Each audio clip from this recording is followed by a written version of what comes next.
우리는 언제나 국가는 왜 존재하는가, 정치는 무엇을 위해 있는가를 고민해야 됩니다. 이 나라의 주인이 누구입니까, 여러분? 국민이요! 바로 그렇습니다. 이 나라의 주인은 국민이고, 모든 국가 권력은 오로지 더 나은 국민의 삶, 그리고 더 나은 나라를 위해서만 사용되어야 됩니다. 동의하십니까? 네! 국가가 해야 될 일, 정치가 해야 될 일, 첫 번째는 국민의 생명과 안전, 그리고 이 공동체를 튼튼하게 지키는 바로 안보입니다. 동의하십니까? 네! 이 안보는 우리의 생명과 이 국가 공동체의 운명이 걸린 것이기 때문에 여야, 네 편, 내 편, 보수, 진보 편가르기 하지 말아야 합니다. 오직 국가와 국민의 안녕을 위해서 정략을 배제하고 오로지 평화와 안전을 위해서만 정책을 만들고 집행해야 됩니다. 동의하십니까? 네!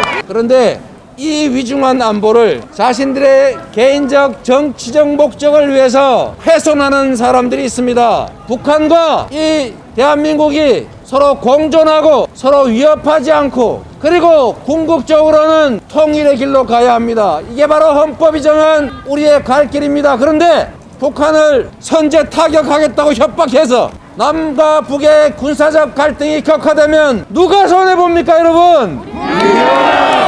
바로 국민이 손해가 봅니다. 주식시장의 주가가 떨어지고 이 한반도의 투자가 줄어들고 외국에서 돈 빌릴 때 이자 더 많이 줘야 됩니다. 이익은 누가 봅니까? 국민을 편갈라가지고 불안감 조성해서 표 많이 얻어서 부정부패 저지르고 호의호식하겠다는 그 정치 집단들, 그런 정치인들만 득보는데 이렇게 하도록 방치하실 겁니까, 여러분?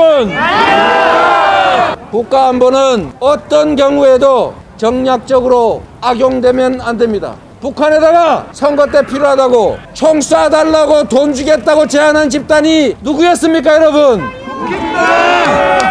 이 국힘당이 이름만 바꿨을 뿐이지 한반도의 갈등, 이산가족의 고통, 이 나라의 미래를 훼손해가면서 정치적 이익을 추구했던 그 사람들입니다. 그 사람들이 이제 싹 분칠 다시 해가지고 전혀 다른 모습인 척하지만 그 본질이 어디 가지 않습니다. 이 나라의 미래를 이 불안한 이 거짓말장이들, 안보를 악용하는 안보 포퓰리즘을 외치는 이 사람들을 우리가 믿고 국가를 맡기겠습니까, 여러분?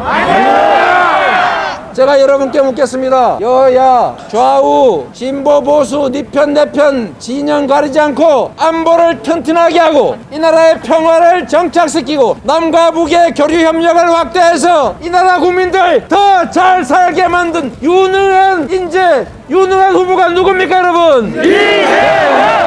이재명! 우리가 먹고 사는 문제가 어렵습니다. 여러분 한번 생각해 보십시오. 우리가 과거에 비해서 돈도 많아요, 자본도 많아요, 기술도 많아요, 그리고 교육도 더 잘 돼 있어요, 노동의 질도 높아요, 그리고 인프라 기반 시설도 훨씬 다 잘 구축돼 있는데 왜 이렇게 살기가 어렵습니까? 이유는 딱 하나, 불평등, 양극화, 불공정 때문입니다. 이 불평등한 세상을 만든 사람들이 누굽니까, 여러분? 그들이 그렇게 만들었어요. 그들이 특정 기업만 지원해줬고 특정 지역만 편들었고 특정 계층만 편드는 바람에 불평등이 심화돼서 자원이 비효율적으로 사용되고, 그래서 저성장에 빠졌고, 저성장에 빠지니까 기회가 적은 청년들이 남과 여로 가르고 수도권 청년, 지방 청년 나눠서 싸우고 있습니다. 이 싸움에 우리 기득권, 이 기성세대들이 거기 끼어들어가지고 한쪽 편들면서 싸움 격화시키고 이래서 자기 정치 이익 획득하면 되겠습니까? 안 되십니까? 이거 다 우리 기성세대 책임이고 정치권의 책임이고 이 나라의 정치를 책임져 왔던 지금의 보수 야당 책임입니다. 그러면 이 문제를 해결하기 위해서 이 작은 둥지 위에서 누가 떨어질까를 결정하기 위해서 치열하게 생명 걸고 싸우는 청년들을 편갈라 한쪽 편을 들 게 아니고 둥지가 좀 더 커지도록, 누구도 둥지 밖으로 떨어지지 않도록 언제나 도전할 수 있도록, 재기할 수 있도록 기회가 넘치는 나라 만들어야 할 거 아닙니까? 이 기회 넘치는 나라, 성장하는 나라, 공정한 나라, 모두가 함께 사는 나라 만들 사람 누굽니까, 여러분?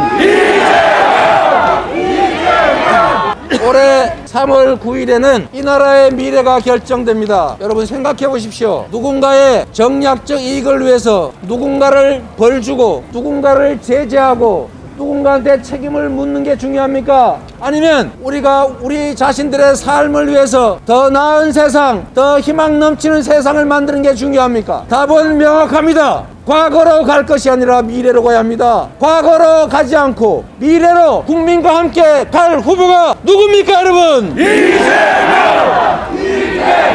책임을 묻고 누군가를 제재하고 누군가를 후벼파고 누군가에게 복수하는 복수혈전이 아니라 우리나라가 어떻게 하면 이 위기를 뚫고 더 나은 나라가 될 것인지, 전 세계의 이 격렬한 경쟁을 뚫고 우리가 반발짝이라도 앞서 나가서 무한한 기회를 누리는 성장국가, 선도국가가 될지가 결정됩니다. 복수하지 않고 희망을 만들어 나갈 후보가 누굽니까, 여러분?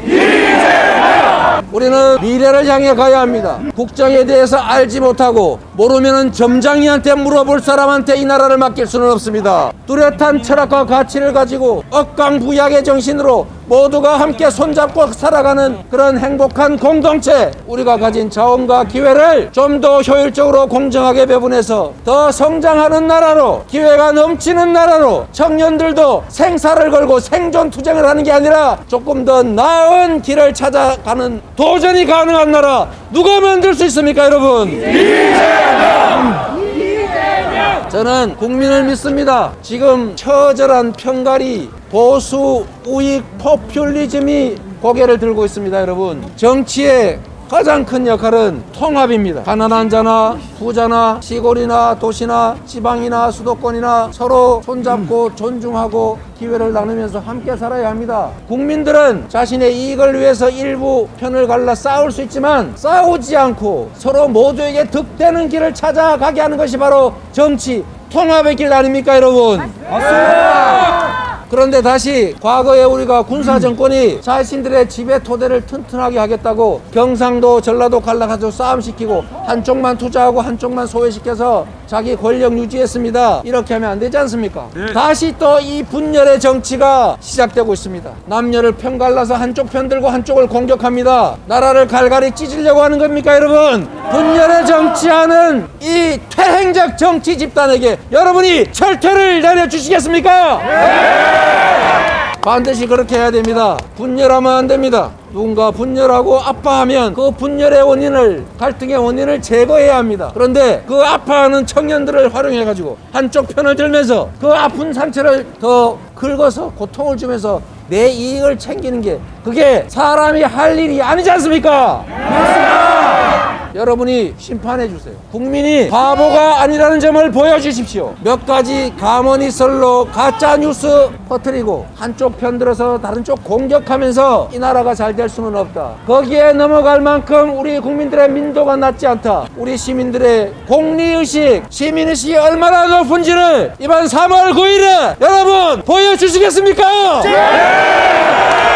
제가 그 맨 앞에 서겠습니다. 여러분의 맨 앞에서 여러분이 가고자 하는 길, 희망 넘치는 새로운 세상 향해서 함께 가겠습니다. 여러분이 도와주십시오. 저는 여러분이 기회를 주시면 지금 누구도 상상하지 못했던 더 나은 세상 만들 자신 있습니다.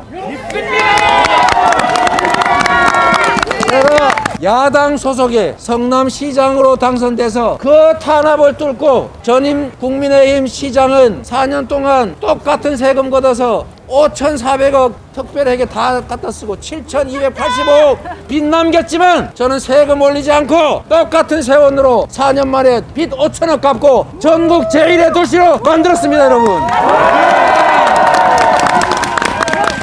그래서 우리 국민들께서 대한민국 정치 역사에 없는 기초단체장을 대선 후보로 불러주시지 않았습니까? 그리고 제가 경기도지사 취임 2년 만에 경기도가 전국에서 가장 도민 시민 만족도 높은 1위 도 만들었습니다. 그래서 제가 지금 이 자리에 왔습니다. 작은 도구를 맡겼지만 이 작은 도구로 누구도 생각하지 못하는 성과를 만들어냈고, 그것 때문에 이 자리에 왔듯이 여러분이 대한민국 최고의 도구를 저한테 맡겨주시면 여러분이 상상할 수 없었던 전혀 새로운 세상, 여러분 모두가 행복해하는 세상, 젊은이들도 일자리가 없어 고통받지 않는 그런 성장하는 나라, 경제가 살아있는 그런 세상 만들겠습니다, 여러분. 여러분, 어려우시죠? 힘드시죠? 세계가 다 그렇습니다. 재생에너지 사회로 전환해야 되고 디지털 전환해야 되고 앞으로 우리 마스크 쉽게 벗지 못하는 사회가 옵니다. 이런 위기 상황에서 이 위기를 피해 달아나는 사람이 국가 지도자 역할을 하게 되면 그 사회가 어떻게 되겠습니까? 바랍니다. 탄소 제로 사회 우리가 피하려고 해도 피해지지 않습니다. 탄소 감축해야 됩니다. 화석 연료 사용 줄여야 됩니다. 2030년까지 탄소 40% 줄이는 거 쉽지 않지만 반드시 해야 되고 그 이상 해야 됩니다. 그런데 우리 힘드니까 탄소 감축 목표 줄이고 그냥 한번 여기서 버티고 견뎌보자. 어떻게 되겠습니까? 우리 모두가 어느 순간에 다 죽습니다. 이 나라 경제 다 망가집니다. 이 나라의 미래가 사라집니다. 그런데 탄소 감축 목표를 줄이자는 사람이 있습니다. 탄소 가스라고 하는 것 같습니다.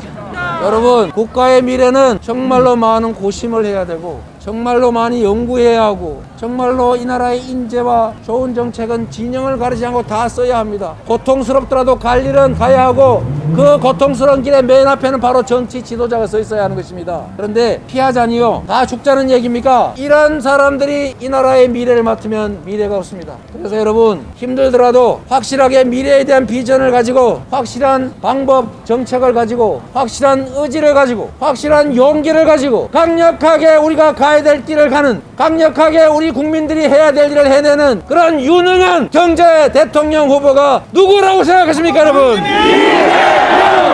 경제가 가장 중요합니다. 딴 얘기 할 필요 없어요. 바보야, 문제는 경제야. 동의하십니까? 경제를 살릴 수 있는 길을 향해서 가야 합니다. 그러려면 유능해야 합니다. 국정에 대해서 잘 알아야 합니다. 점장이한테 묻지 않아도 국정의 방향을 알 수 있어야 합니다. 맞습니까? 네! 강원도민 여러분, 여러분이 대한민국의 새로운 미래를 열어주실 것으로 믿습니다. 저도 열심히 하겠습니다. 감사합니다.